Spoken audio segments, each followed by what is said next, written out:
Day 77 of me doing my New Year's resolution, which is dropping a video every single day on this channel, all the way up until December 31st, 2024, all the way up until the last day of this year. Now, today is March the 17th. This is my 77th video. That means we're on track. And the topic of this video is I'm going to be answering you guys' questions. This is my Q&A, so everybody that dropped a question under that community tab, I'll be answering your question. Now, let's hop straight into it. First question. Why am I yelling? What would your dream job / career be? And this is from my guy 247 Betterment. Very genuine guy. He got his own thing going on his channel. Definitely check him out, man. He has really raw content. My dream job / career would probably be creating films, maybe, bro. That'll probably be my dream job because I really love filming. That's been my passion for the longest, since 11th grade of high school. And man, I just love to pick up a camera and create something. That's kind of what I love to do. So that would probably be my dream job. Not no problem. All right, question number 2. This is from Chris to Varghese. Hopefully I said your name right. Let's talk about the nightfall. How many nightfall did you get on this journey? Now, nightfall is basically a wet dream. I haven't gotten any to answer to make questions. The short answer, I haven't got any, bro. I haven't got any wet dreams.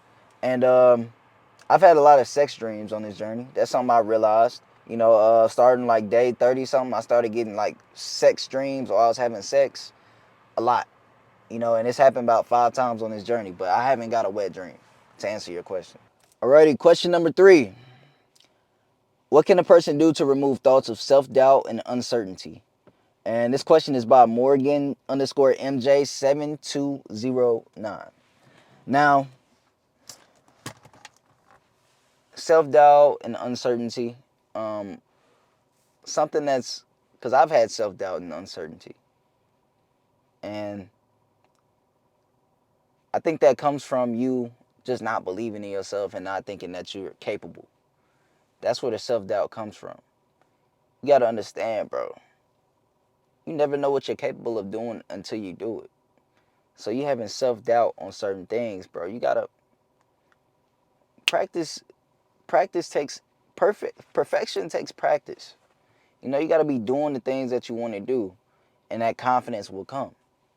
If you suck at playing the piano right now and you have self-doubts of becoming a really great pianist, whatever you want to call it, bro, you just got to practice more, bro. You just got to put more time into doing that and be able to, put a lot of effort into it in order to get better and in order to gain confidence and erase that self-doubt and uncertainty. You just got to put yourself out there to do it. That's basically the answer to your question. You got to you got to do the things that you're afraid to do. You have to do the things that you doubt yourself on. I never thought, day one, when I started this channel, I had the confidence was just there because I was doing it. Once you sit there and procrastinate about doing something and you just don't take the effort to actually even start, that self-doubt starts to come. You start having those negative thoughts. Whenever you have a really good idea, you got to hop on that idea. You got to hop on it. You got to jump. Pause. Nigga, that sound weird. I ain't going to lie. That sounded kind of, you got to hop on it. What I meant to say was you got to just jump on it, bro. That's even worse. See how you can't say nothing nowadays, bro. Man, forget it, man. You just got to hop on it, bro. You got to hop on the idea and you got to, make it happen. Because confidence comes from doing. Being. That's where confidence comes from. And self-doubt comes from just being in the crowd watching and not thinking you're able to do that. That's where that comes from. Hopefully that answered your question. Shout out to you. Question number 4. Have your parents noticed any difference in you since starting retention? And this is from my guy, Thy True Was Here. No, they have not, man. That's because I'm such a, they really haven't noticed anything because I'm not much different, They only thing they really notice is that I work harder. That's what they've noticed. I always have my camera in my hand everywhere I go, for the most part, and they have noticed that, I'm sure. But I don't think they noticed I've been on some retention or something like that. I don't think so. Nah, they know I'm single. They know that, but they seen a couple of girls I used to mess with. I don't think they think I'm on retention, so they don't really notice the difference. Hopefully that answered your question. All right, question number 1, 2, 3, 4, 5. Question number 5. By the same guy, my guy. Thy true was here. How would you say XXX affected your adolescence? Good if any, bad if any. Now, I think it affected it by just lowering my confidence. I remember, being in high school, 16, 17, watching porn. It definitely lowered my confidence, man. I wasn't able to talk to real girls. I would just resort to the phone for my pleasure, and I wouldn't even mind not talking to real girls because I got gratification from picking up my phone. So I think it lowered my confidence in that age. I didn't get my first girlfriend until 18. That probably had something to do with me watching porn at 16, 17. It had to have something to do with that. I didn't get my first girlfriend until 18, but that transitions us into the good I got from watching it. Because I was able to, practice some positions I seen on screen. Like, I was able to put it into action. I was able to do the things on that the niggas was doing on the screen. And, hey, that had to be a good thing because, hey, I did my thing the first time I, lost my virginity. I did my thing. You know, I think I went like 2 hours, bro. My nigga was not getting tired. That's the thing, bro. When you lose your virginity, bro, the first time, bro, I promise you, you think you gonna nut real fast, bro, you gonna be floating in that bit because that shit feel good. But I'm getting to TMI. Hopefully that answered your question. Question number 6. What's the biggest benefit you have gained on this streak? And this is from Motivation of the Mind. Love that guy. Love his comments. The biggest benefit I got from this streak is to be able to transmute that focus I had on maybe women and other things degenerate, and starting to focus on the good things in my life, and starting to focus on getting better, and starting to focus on, what I really want to do. It definitely, the biggest benefit is helping me shift my focus because I'm on retention. Like, I don't really, the opposite sex, I'm not trying to do anything with them. I have no expectations of them. So, the lower the expectations, the more you get. And, I've been just focusing. So the focus I get from women, like, I get attraction from women, but being able to ignore that and being able to look at the bigger picture and focus on my grind is something I really, it's probably one of the biggest benefits, because before I was on this, I probably would have jumped on that opportunity. I probably would have went on a date. I probably would have, gave her my energy. I probably would have, she probably, so much things that could happen, that I'm avoiding for the simple fact I'm trying to focus and I'm not trying to get distracted. And that's probably one of the biggest benefits, just being in pure grind mode and not letting really much people into my life unless they're going to be a benefit to my life, and unless I know they're going to be a benefit to my life. And the people that I don't know, I just don't let that get to me. I don't get distracted by that. I just focus. And the good things, they will come. I just do what I need to do. Hopefully that answers your question.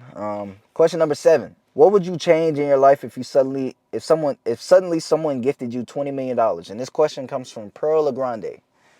If somebody gave me $20 million, the first thing I probably would do is quit my job, bro, to be honest with you. And then the second thing I would do is I would find something to invest my money in order to make more money.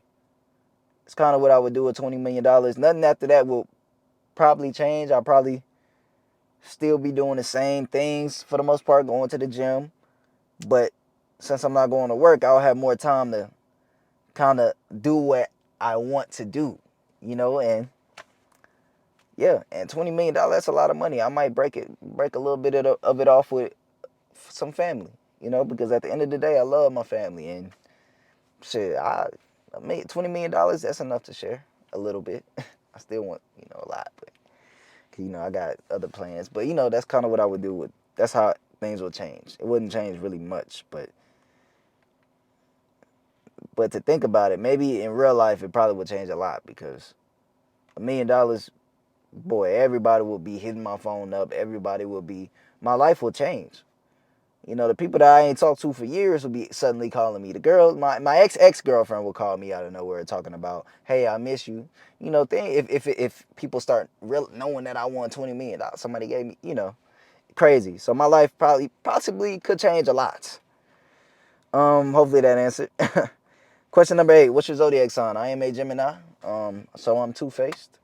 That's what people tell me. I made a video earlier on on this journey about like day 6, I think, or day 5 of me going into depth about me being a Gemini. So watch that if you haven't already. It's a cool little video.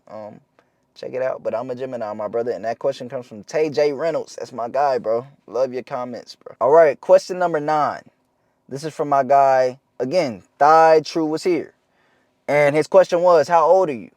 I'm 22 years old. I'm turning 23 in May, so my birthday is coming up. And that means, that means I gotta keep going, bro.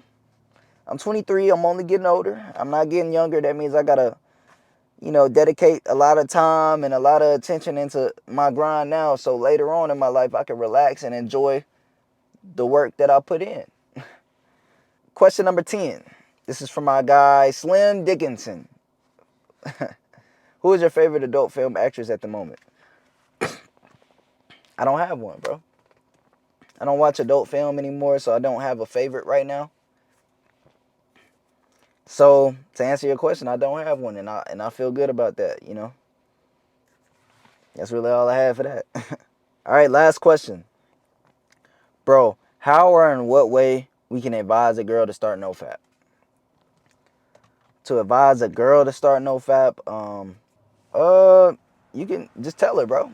That's the best way. Just advise her, hey, it's just a little cool. If you do it, just tell her why you do it and the benefits that you get. And that's probably the best way to advise somebody, because you can't make somebody do anything. All you can do is advise them. So I say just tell her the benefits and tell her, what you had to do, what you need to do in order to practice this so-called NoFap. And, that's really all you can do. That's the best thing you can do. And she will take your advice if she wants. If she doesn't want to, she will not.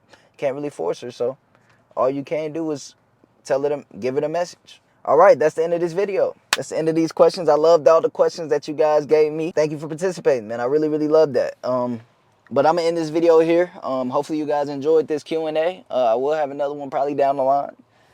And I'll see you guys tomorrow.